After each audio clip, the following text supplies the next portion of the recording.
Ladies and gentlemen, at the outset, I wish to introduce myself as a person who is very much interested in the spread of education. I have been listening to all the speeches made in the course of this seminar.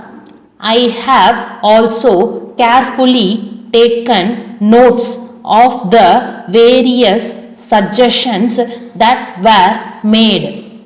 At the same time, I have also noted down the doubts which have arisen in my mind in respect of certain points.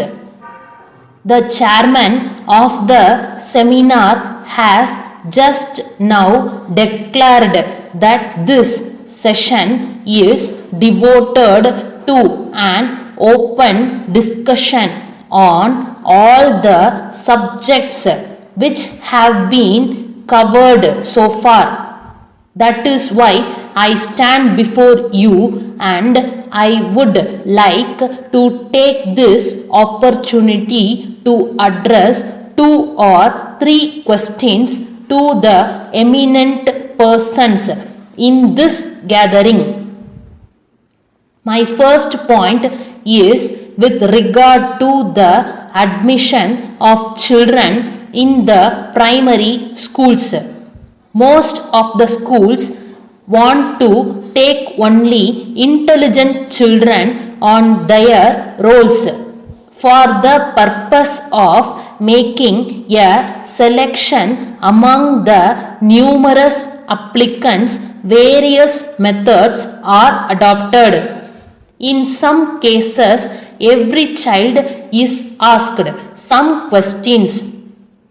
There are also schools which interview the parents and ask them to give information about their status, education, and other things. I would like to know which is the proper method to assess the intelligence of a child.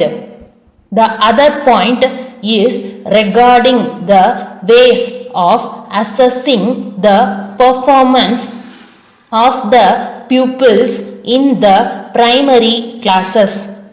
At present, tests are held every now and then and progress reports are sent to the parents. Besides, there is also an examination at the end of every year. Quite naturally, the child which gets the first rank earns the appreciation of the teachers and the parents. There is a general view that the present system leads to unnecessary competition among the children. It is also said that it may in course of time create feelings of envy and hatred in the young minds. Those who accept this view express the opinion that there should be no examinations at all up to class 5.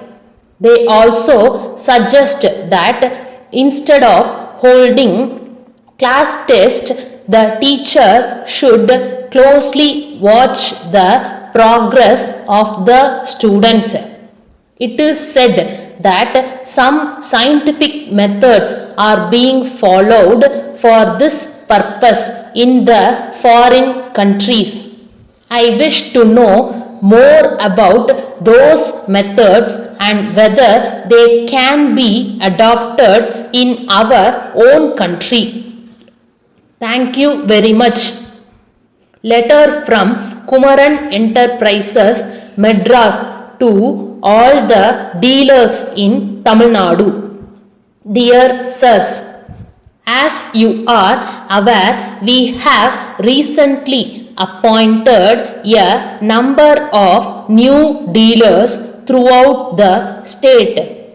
This became necessary because of our entry into the field of consumer goods in a very big way. As a result of this, we receive a number of trade enquiries every week. We find that most of them are more or less on the same lines. Therefore, we have decided to issue monthly newsletters to all our dealers. These letters will contain important information on stock position, prices, and new products. We have introduced this system only after replying all the letters received so far. Therefore, we do not have much information to share with you in this letter, which is the first of its kind. However, we end this letter with the happy announcement of 10% extra discount on your New Year special sales. Yours faithfully,